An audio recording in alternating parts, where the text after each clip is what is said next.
آنکھیں بند کر کے جھوٹ کی زندگی جی کے اپنے ساتھ بددیانتی کر کے دھوکہ دے کے اپنے آپ کو دائیں بائیں اپنے آپ کو کہیں مصروف رکھ کے کچھ وقت ضائع تو کر لیتے ہو، پر تمہیں پتہ تو ہے نا کہ عبادت اللہ کی کرنا، تمہیں اس کی خبر ہے۔ میرے رسول پاک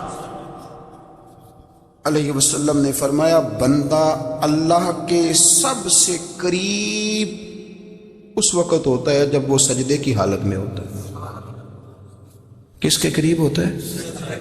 اللہ کے سب سے قریب ہوتا ہے، وہ بڑا نیڑے ہے رب کے، بڑا قریب ہے، اس لیے کہ وہ حالت سجدہ میں، وہ جب سجدے کرتا ہے نا اس کی بارگاہ میں جب جھک جاتا ہے۔ آپ ذرا سجدے کی کیفیت دیکھیں نا، زبان بھی یہاں ہے، آنکھ بھی یہاں ہے، کان بھی، عقل بھی ساری، اس نے سارا کچھ رکھ دیا سجدے۔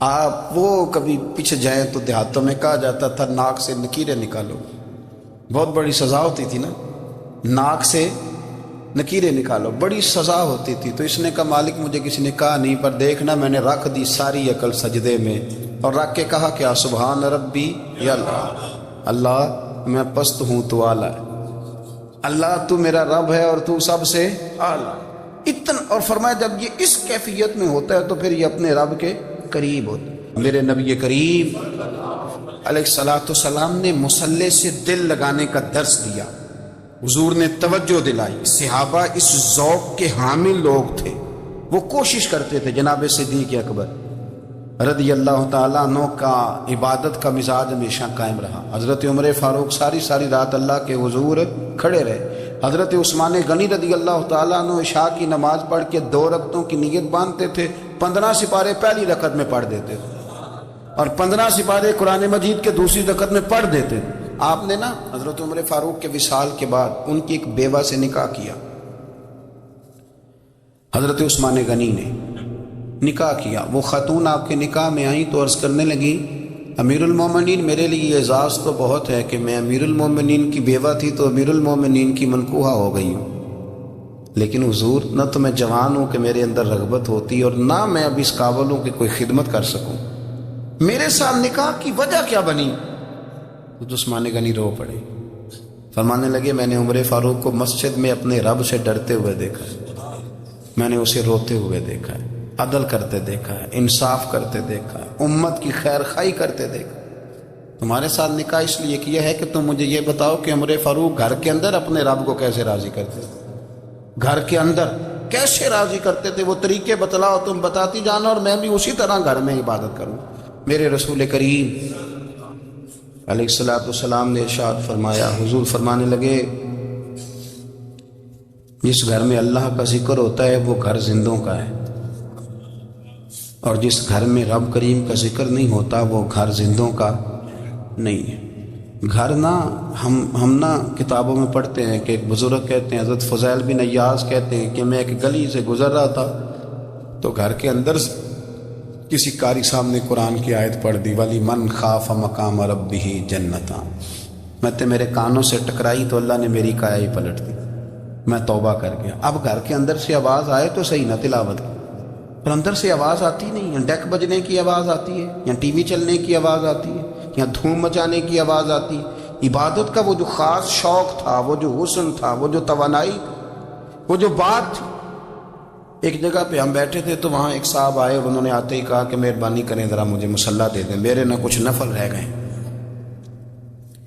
تو میں نے وضو کر لیا تو کوئی مصلی مل جائے، مصلی انہیں دے دیا گیا، وہ مصلی لے کے چلے گئے۔ تو پیچھے ایک صاحب نے تبصرہ کیا، کہنے نے کتنا ریاکار بندہ ہے، لوگوں کو دکھا رہا ہے کہ میں نفل پڑھتا ہوں، ہے کو بات کرنے والی۔ میں نے اسے کہا تو مہربانی کرنا اس طرح کی ریاکاری تو بھی کر، پکڑ مصلی اور جا تو بھی تھوڑی ریاکاری کر کے آ، اٹھ ذرا شکر کر، کوئی یہ ریاکار بھی ملا ہے، کوئی نفل پڑھ کے ریاکاری کر رہا ہے اللہ کا۔ میں کہتا ہوں کو پڑھے تو صحیح نہیں، یار یہ کوئی دور ہے نفل پڑھنے کا، اس میں تو لوگوں کا مزاج ہی نہیں، طبیعت ہی نہیں۔ میں نے کہا چل مہربانی کر، یہ لے مصلی اور تو بھی جا تھوڑی سی، یا کاریا ریاکاری کرو تو صحیح نا، مزاج ہی نہیں، ذوق۔ جمعے کی نماز پڑھ کے یوں دنیا بھاگتی ہے، او ہو پتہ نہیں کون سی پیچھے آگ تھی جو بجھائی جائے گی، اور آج تک لوگ مسئلہ پوچھ رہے ہیں کہ جمعے کی بعد والی سنتیں کتنی ہوتی ہیں۔ میں نے کہا کتنے سال ہو گئے جمعہ پڑھتے؟ کتنے سال ہو گئے؟ ابھی تک سنتوں کا نہیں پتا، ابھی تک نہیں علم کے پہلے کتنی رکھتے ہیں اور بعد میں کتنی رکھتے ہیں۔ فجر کی سنتیں کب پڑھنی چاہیے؟ سنو فجر کی سنتوں کے بارے میں۔ میرے رسول کریم سید عالم صلی اللہ تعالی علیہ وسلم سے ایک صحابی نے پوچھا تھا، حضور میری فجر کی سنتیں رہ گئیں یا رہ جاتی ہیں تو حکم کیا ہے؟ کیا انداز ہے حضور کا؟ بخاری مسلم کے لفظ سنو، حضور سید عالم صلی اللہ علیہ وسلم فرمانے لگے، اس نے کیا پوچھا تھا؟ حضور جواب کیا دیتے؟ فرمایا فجر کی سنتیں کبھی نہ چھوڑنا، فجر کی پہلی 2 سنتیں کبھی نہ چھوڑنا۔ یا رسول اللہ صلی اللہ تعالی علیہ وسلم میری رہ گئی ہیں، رہ جاتی ہیں۔ فرمایا فجر کی 2 سنتیں نہ چھوڑنا، فرمایا فجر کی پہلی 2 سنتیں مجھے دنیا اور دنیا کے اندر جو کچھ ہے وہ سب سے زیادہ پیاری ہے۔ فجر کی 2 سنتیں دنیا اور دنیا میں جو کچھ ہے مجھے وہ سب سے زیادہ پیاری ہے، اس لیے فجر کی سنتیں نہ چھوڑ۔ اپنا ذوق، اپنی طبیعت، ہم نے نا ذوق غلط بنا لیا۔ اگر 20 بندے کہہ بھی دیں گے تو نے بڑی شاندار تلاوت کیا تو کیا اس سے بنے گا؟ 100 بندہ کہہ بھی دے تیری کیا بات ہے، کیا بات ہے نعت خاں کی، کیا بات ہے علامہ صاحب کی، پیر صاحب کی، پیر مہر علی شاہ صاحب رحمۃ اللہ علیہ۔ آپ تشریف فرما تھے تو آپ کے ایک ہی بیٹے بابو جی جن کو کہا جاتا ہے، جس دن صاحبزادے پیدا ہوئے تو خادم نہ وہاں سے نکلا۔ ان لوگوں کے شوق اور طرح کے تھے نا، تو ان کی توجہ بھی اپنے شوق کی طرف رہتی، تو خادم نکلا اندر سے، پیر صاحب مبارک ہو، پیر صاحب مبارک ہو، پیر صاحب مبارک ہو، پیر صاحب مبارک، وہ شور کر رہا ہے۔ تو پیر صاحب کو وجد ہو گیا، اللہ اکبر اللہ اکبر اللہ، وہ کیا ہوا؟ کس بات کی مبارک دے رہے ہو؟ اس کی حضور اللہ نے بیٹا دیا۔ تو آپ فرمانے لگے اچھا حضور آپ کیا ہوا؟ آپ تو پریشان ہو گئے۔ فرمانے لگے جب تو نے 3 دفعہ کہا نا مہر علی کو مبارک ہو تو میں سمجھا تھا شاید تجھے کسی نے بتا دیا ہے کہ مہر علی سے اللہ راضی ہو گیا۔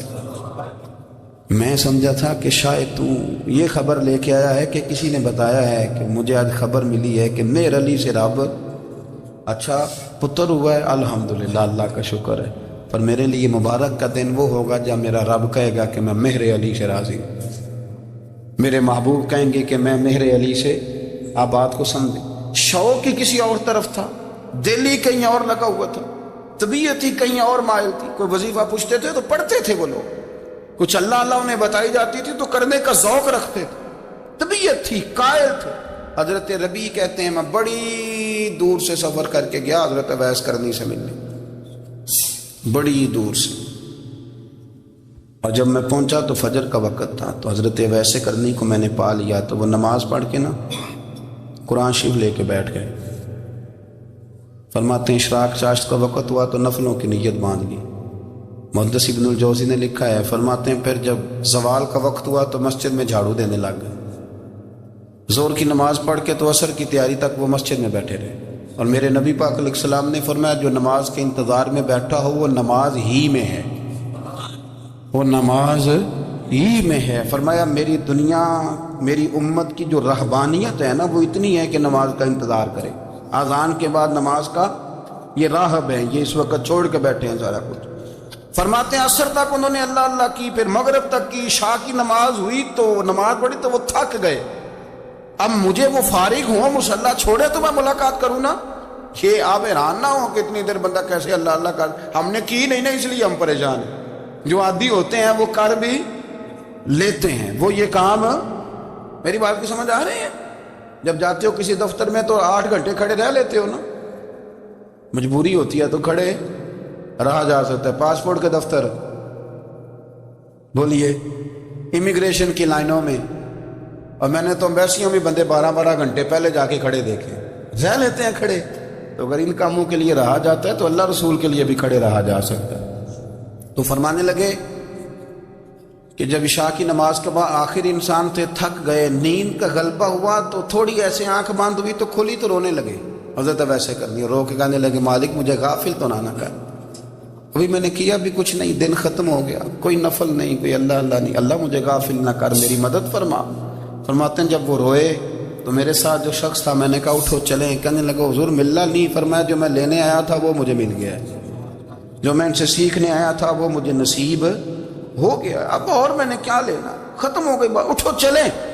اللہ کے بندوں نے حضرت ربیہ بن کعب اسلمی رضی اللہ تعالیٰ عنہ فرماتے ہیں، کہتے ہیں جب بنو قریظہ اور بنو نذیر یہودیوں کے ساتھ حضور علیہ السلام نے جنگ کا اعلان فرمایا تو وہ دشمن ہو گئے، ہمیں خطرہ تھا کہ وہ رات کو کہیں محبوب کو تکلیف نہ دیں، تو کچھ لوگ نا تلواریں لے کے نبی پاک کے دروازے پہ پہرے داری کرتے تھے۔ گن مین رکھنا حرام نہیں، اگر کسی کو واقعی خطرہ ہو تو اس کے لیے سنت بھی ہے۔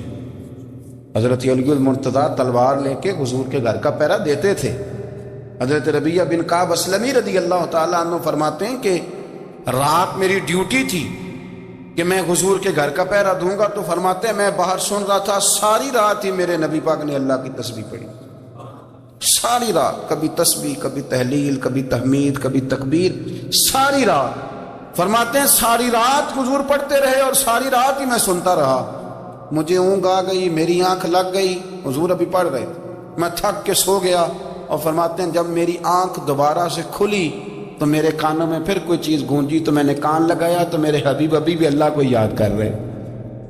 ساری رات حضور رب کی عبادت کرتے، اسی لیے تو کہا یا ایھا المزمل قم اللیل الا قلیلا، حبیب ساری رات تو نہ جاگا کر، تھوڑا آرام بھی کر لیے گا۔ میرے بھائی اپنا مصلی، اپنی عبادات، اپنے وظائف، اللہ اللہ جو آپ نے کسی سے سیکھی ہے اس کو کبھی کمزور نہ ہونے دیں۔ شجرہ شریف جو کسی بزرگ سے آپ لے لیتے ہیں تو کیا رسم ہے کوئی؟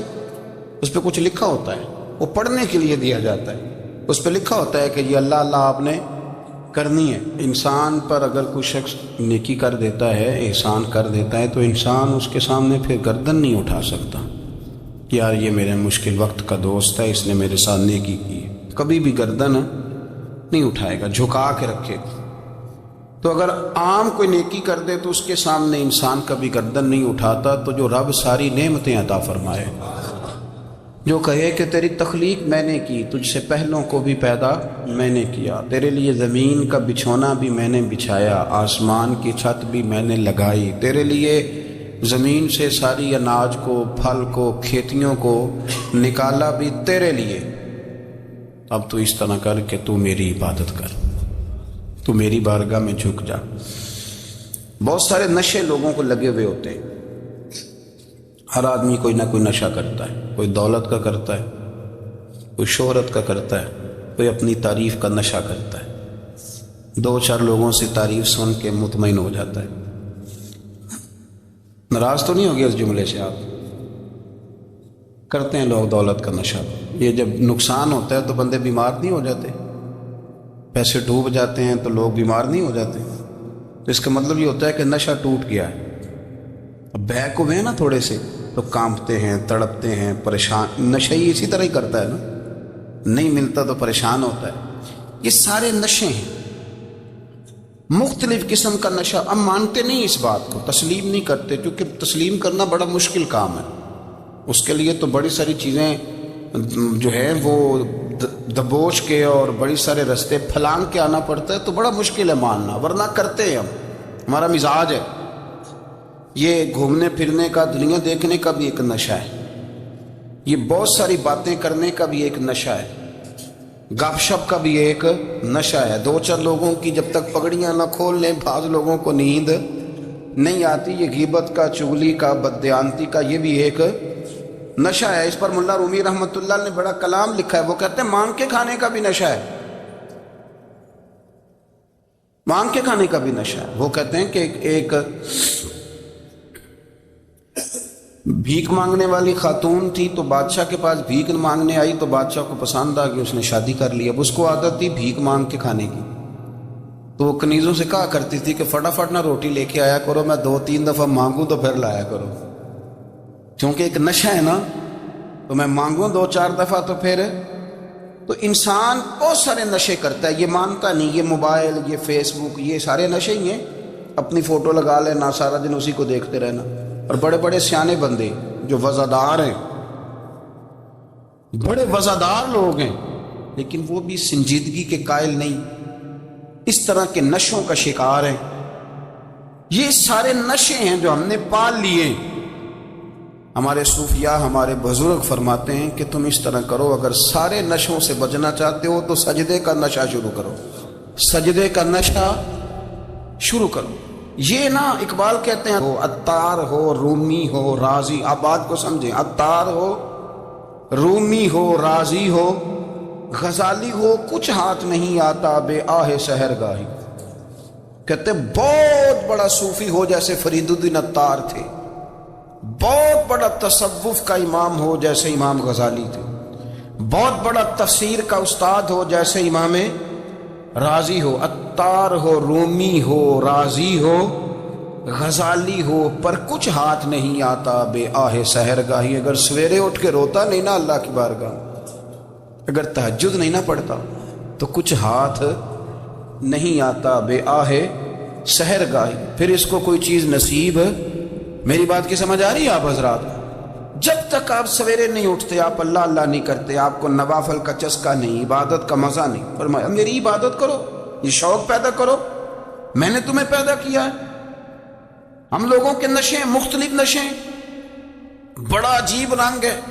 محفل کی صدارت کرنے والے بڑے پیر صاحب، بڑے القابات، بیچ میں سے بندہ تلاش کرنے سے بھی نہیں مل رہا، اتنے بڑے لقب ہیں اس کے، لیکن وہ سج سنور کے 2.5 گھنٹے بیٹھا رہا محفل میں، اور نماز کا وقت آیا تو اس نے مختصر سی پڑھی، وہ نکل گیا، وہ ہلکے سے سجدے کیے۔ اتنا بڑا عشق رسول نعت کا، ہو کیا بات ہے، اور عشق رسول کا بہت بڑا پیغامبر، بہت بڑا مبلغ، اور بیچارہ سمجھ ہی نہیں سکا کہ اللہ کے رسول نے فرمایا تو نماز پڑھ میری آنکھیں ٹھنڈی ہو جائیں گی۔ تو یہ نشے کے عادی تو ہیں پر حقیقت کے قائل نہیں ہیں۔ یہ بس ٹھیک ہے خوابوں کی دنیا میں لوگ زندہ ہیں، پر جن کو یہ جو نشہ تھا نا عبادت کا، یہ میرے رسول پاک کی چاہت ہے، یہ میرے نبی کریم علیہ السلام کی۔ آپ دیکھیں نا حضور مہینوں جا کے غار حرا میں بیٹھتے تھے، کیا وہاں تبلیغ کرتے تھے؟ کوئی کتاب لکھتے تھے؟ رسول کریم علیہ السلام مہینہ رہتے غار حرا میں، کوئی نہ مجھے دیکھے، کوئی نہ مجھے ملے، حضور یہاں کیا ہے؟ فرمایا میں اپنے رب کی عبادت کروں گا۔ نبی کریم علیہ السلام نے سجدوں کے ساتھ پتھروں اور پہاڑوں کو آباد کر دیا، سجدوں کے ساتھ۔ آپ کا سجدہ آپ کو بہت ساری چیزوں سے چھڑا لیتا ہے، یہ بہت ساری جگہوں سے جھکنے سے بچا لیتا ہے۔ صوفیاء اولیاء یہ کیا کرتے تھے؟ یہ سجدے کا ذوق ہی تو پیدا کرتے تھے، سجدے کا ذوق۔ شاہ عبدالعزیز دباغ رحمۃ اللہ تعالی علیہ اپنے مریدوں سے فرمایا کرتے تھے کہ اگر تم پکے نمازی بن جاؤ نا، تہجد گزار ہو جاؤ، تو میرے پاس آنا جانا چھوڑ دینا۔ عرض کی حضور کیوں؟ فرمایا میں تمہارے اور رب رسول کے راستے میں رکاوٹ نہیں بننا چاہتا، اب میرا مقصود ہے تمہیں وہاں تک پہنچانا، جب پہنچ گئے تو پھر میری ضرورت ختم ہو گئی۔ ہاں کبھی وسوس آئے، شک پیدا ہو، تکلیف ہو تو آنا، ورنہ میں نہیں چاہتا کہ میں رکاوٹ بنا رہوں۔ تم اللہ اللہ کرو، اس مالک کو راضی کرو، کثرت عبادت، نوافل۔ ہمارے ہاں عمرے کی قرآن اندازی محفلوں پہ ہونے لگ گئی ہے، حالانکہ حدیث سے ثابت نہیں۔ میں دوستوں سے کہتا ہوں جائز ہے، کرنی چاہیے، عمرے کی قرآن اندازی جائز ہے، پر کسی حدیث میں نہیں آئی کہ قرآن اندازی کرو عمرہ کرو۔ حدیث میں قرآن اندازی یہ آئی ہے کہ نبی پاک علیہ السلام نے فرمایا تمہیں پتہ چل جائے نا پہلی صف کا ثواب کتنا ہے، تم قرآن اندازی کرو۔ عمرے کی قرآن اندازی کا تو پوسٹر چھپتا ہے، تو یہ والی قرآن اندازی کب ہونی ہے؟ ہونی چاہیے کہ نہیں؟ حضور نے فرمایا تمہیں پتہ چلے کہ اس کا ثواب کتنا، تو تم قرآن اندازی کرو، تم قرآن ڈالو۔ جب آپ نماز پڑھ رہے ہوتے ہیں، جب آپ کا مصلی آباد ہوتا ہے، صلاح الدین ایوبی ایک بزرگ سے ملاقات ہو گئی، بیت المقدس پر قبضہ تھا عیسائیوں کا، تو صلاح الدین بڑے پریشان تھے۔ بابا جی کہنے لگے پتر کیا ہوا؟ کہنے لگے حضور پتہ چلا ہے دشمن کے 2 بحری بیڑے اسلحہ لے کے آ رہے، مسلمان پہلے ہی کمزور ہیں، اور اب اگر 2 بحری بیڑے اور آ گئے تو حضور مسئلہ بن جائے گا۔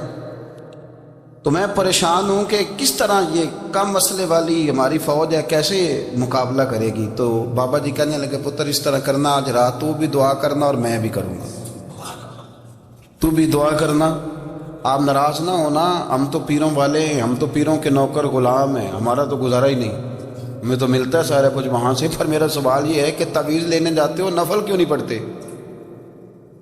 رات اللہ اللہ کیوں نہیں کرتے؟ یہ بھی تو ہمارے بزرگوں کا ہی طریقہ ہے، انہوں نے تو ہمیں سکھایا ہے۔ صلاح الدین ایوبی سے بزرگوں نے کہا کہ رات آج نا اللہ اللہ کرنا تو میں تیرے لیے دعا کروں گا، تو بھی دعا کرنا۔ تو بندہ جب دکھی ہوتا ہے تو سجدہ کرتا ہے تو پھر ہی تو مصلی بھیگ جاتا ہے، پھر ہی تو مزہ آتا ہے۔ سکھی بندہ تو کعبے جا کے نہیں روتا، دکھی تھے، تکلیف تھی، تو سر رکھا سجدے میں تو تڑپ گئے۔ اور وہ بابا جی کہتے ہیں میں مسجد آیا تو صلاح الدین چیخیں مار کے رو رہا تھا اور کہہ رہا تھا مالک میں کوئی اپنی شان کے لیے تو نہیں نہ لڑ رہا، اللہ کو میں کوئی قبضوں کے لیے تو نہیں لڑ رہا، مالک تیرے لیے لڑ رہا ہوں، مجھے بے آبرو نہ کرنا، میری مدد فرمانا۔ کہتے ہیں میں آیا تھا کہ مسجد میں دعا کروں گا، پر صلاح الدین ایوبی کو روتے دیکھا تو میں لوٹ گیا۔ تو سویرے صلاح الدین ملے تو بڑے خوش تھے۔ میں نے کہا پتر کیا ہوا؟ کہنے لگے حضور وہ بحری بیڑے دو آ رہے تھے نا اسلحہ لے کے، دونوں ڈوب گئے پانی میں ڈوب گئے۔ تو بابا جی کہنے لگے صلاح الدین وہ پانی میں نہیں ڈوبے، وہ تیرے آنسوؤں میں ڈوب گئے، وہ غرق ہو گئے۔ وہ جو تو نے مصلی بات کیا تو وہ تیرے آنسوؤں میں ڈوب گئے، وہ غرق ہو گئے، وہ تباہ اتنے قیمتی تھے تیرے آنسو کے بہا لے گئے دشمن کے بحری بیڑوں کو۔ میرے بھائی ٹھیک ہو گیا جی، میرے عزیز سمجھ لیں اس بات کو ہمیشہ کے لیے، اور اس پر غور کرنے اچھے طریقے سے کہ میرے رسول کریم سید عالم صلی اللہ علیہ وسلم نے نا ہماری توجہ دلائی، حضور نے ہمیں بتلایا، ہمارا ذوق بڑھایا عبادت کی طرف۔ ایک صحابی تھے حضرت ابو فاطمہ رضی اللہ تعالیٰ عنہ، یہ ترمذی شریف کی حدیث ہے۔ نبی پاک علیہ السلام نے فرمایا ابو فاطمہ قیامت کے دن مجھ سے جلدی ملنا چاہتے ہو کہ دیر کے ساتھ؟ تو کہنے لگے حضور کون ہوگا جو دیر سے ملنا چاہے گا؟ ہم نے تو جان دے دی وعدہ دیدار پر۔ اعلیٰ حضرت فرماتے ہیں جان دے دی وعدہ اور نقد اپنا دام ہو ہی جائے گا۔ مجھے لگتا ہے کہ یہ سودا نقد و نقد ہو جانا ہے، چونکہ ہم نے جان دے دی وعدہ دیدار پر۔ آپ نے وعدہ کیا تھا کہ مریں گے تو پھر زیارت ہوگی، تو مر گئے ہم زیارت کی خاطر۔ جان دے دی وعدہ دیدار پر تو نقد اپنا دام ہو ہی جائے گا۔ اے رضا ہر کام کا ایک وقت ہے، دل کو بھی آرام ہو ہی جائے گا۔ تو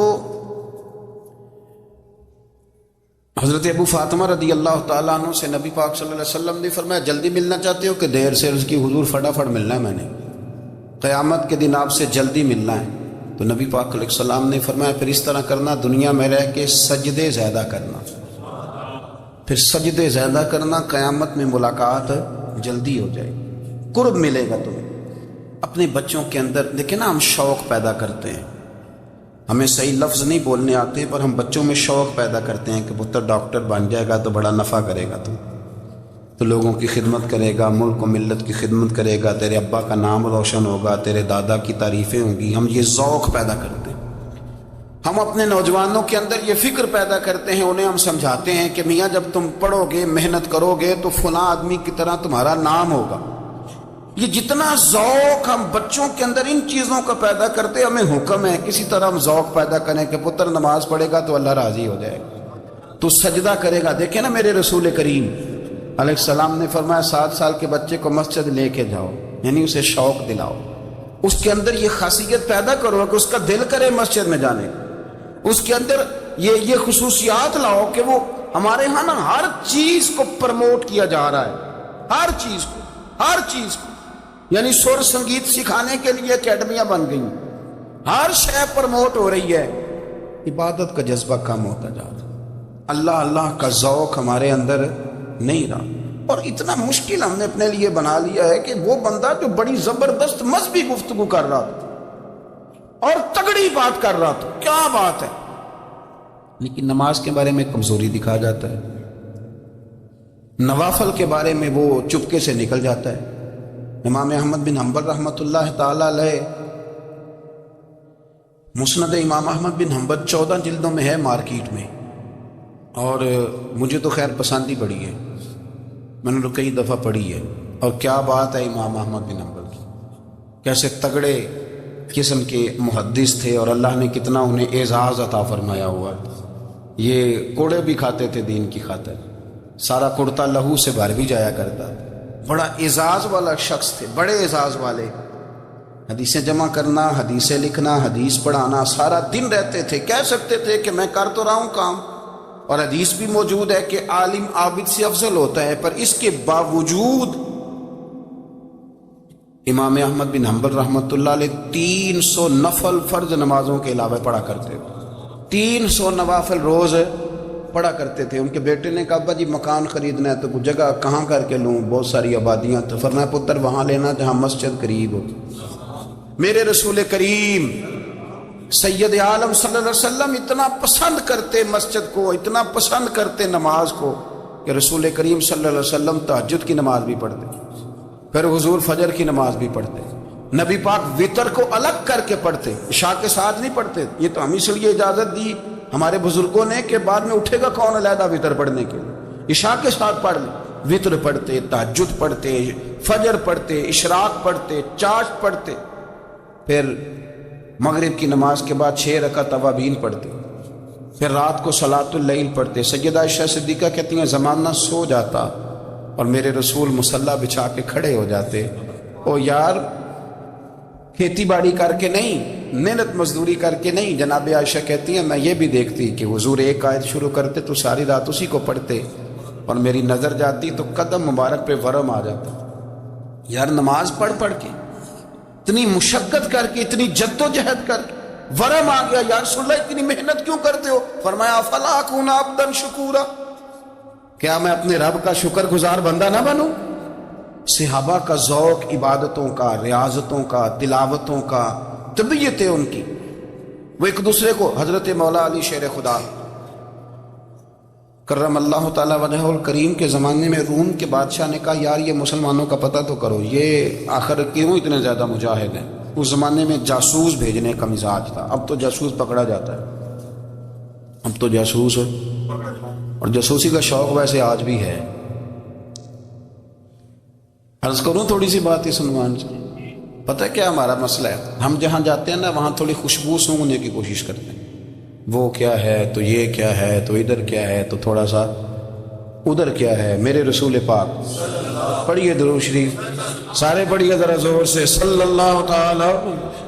نبی پاک علیہ السلام نے فرمایا جاسوسی نہ کرنا ورنہ تم بندوں کو خراب کر دو، اور فرمایا اس طرح نہ ہو کہ تم کسی کے اب کھول نہ نکلو تو تمہارے پہلے کھول جائیں۔ یہ جو ذوق ہے نا یہ ختم کریں، چھوڑیں، مطلب آپ کس چکر میں پڑے ہوئے ہیں؟ اتنی زیادہ توجہ کرنے کی کیا ضرورت؟ نے کام سے کام رکھیں، اس میں بندہ تھوڑا سا نا آسان رہتا ہے۔ یہ جو بہت زیادہ ٹٹولنے والے لوگ ہوتے ہیں نا وہ بیچارے پھر عمر ٹٹولتے ہی گزار دیتے ہیں، اس لیے کہ مزاج ہی بہت پکا ہے، بوری کا منہ کھول کے اندر تک ہاتھ ڈالنا، تو پھر کئی دفعہ سامنے سے بچھو بھی لڑ جاتا ہے، خرابی ہوتی۔ تو جاسوسی کی جاتی، اس نے بھی جاسوس بھیجے، کیونکہ قبیلوں کے لوگ تھے، کچھ مسلم کچھ کافر، پہچانے نہیں جاتے تھے لوگ، تو کچھ لوگ اس نے بھیجے، انہوں نے آ کے نا تحقیق کی، ریسرچ کری کہ آخر ماجرا کیا ہے، تو واپس جا کے انہوں نے رپورٹ دی نا روم کے بادشاہ کو۔ اس رپورٹ کا ایک جملہ بڑا شاندار ہے، وہ کہنے لگا بادشاہ ہمیں مسلمانوں کی کوئی سمجھ نہیں آئی، ہمیں کوئی سمجھ نہیں آئی۔ انہوں نے کہا بھی کیوں نہیں سمجھ آئی؟ کہنے لگے یار عجیب بندے ہیں، جب رات مسلح پہ بیٹھتے ہیں تو یوں لگتا ہے ان کا دنیا سے رشتہ ہی کوئی نہیں، کوئی کسی کو نہیں جانتا، کوئی اپنے دکھ سنا کے رو رہا ہے، کوئی اپنی بات کر کے رو رہا ہے، لگتا ہے کہ ان کا کوئی رشتہ ہے ہی نہیں جب مسلح پہ بیٹھتے ہیں۔ اور فرمایا جب سویرے یہ جہاد کرنے نکلتے ہیں تو لگتا ہے ان سے زیادہ دلیر ہی کوئی نہیں، حالانکہ جو مسلحوں پہ رونے دھونے کے لوگ ہوتے ہیں وہ کئی دفعہ جہاد میں کام نہیں کرتے، لیکن عجیب لوگ ہیں کہ رات کے راہب ہیں، دن کے مجاہد ہیں، کوئی سمجھ نہیں آتی۔ میرے عزیز ان لوگوں نے مسلح آباد کر کے رکھا، تلاوتیں ان کا ذوق رہی، منظر روز پڑھنا، اسباق پڑھنا، وظائف پڑھنا، یہ ان کا ذوق رہا۔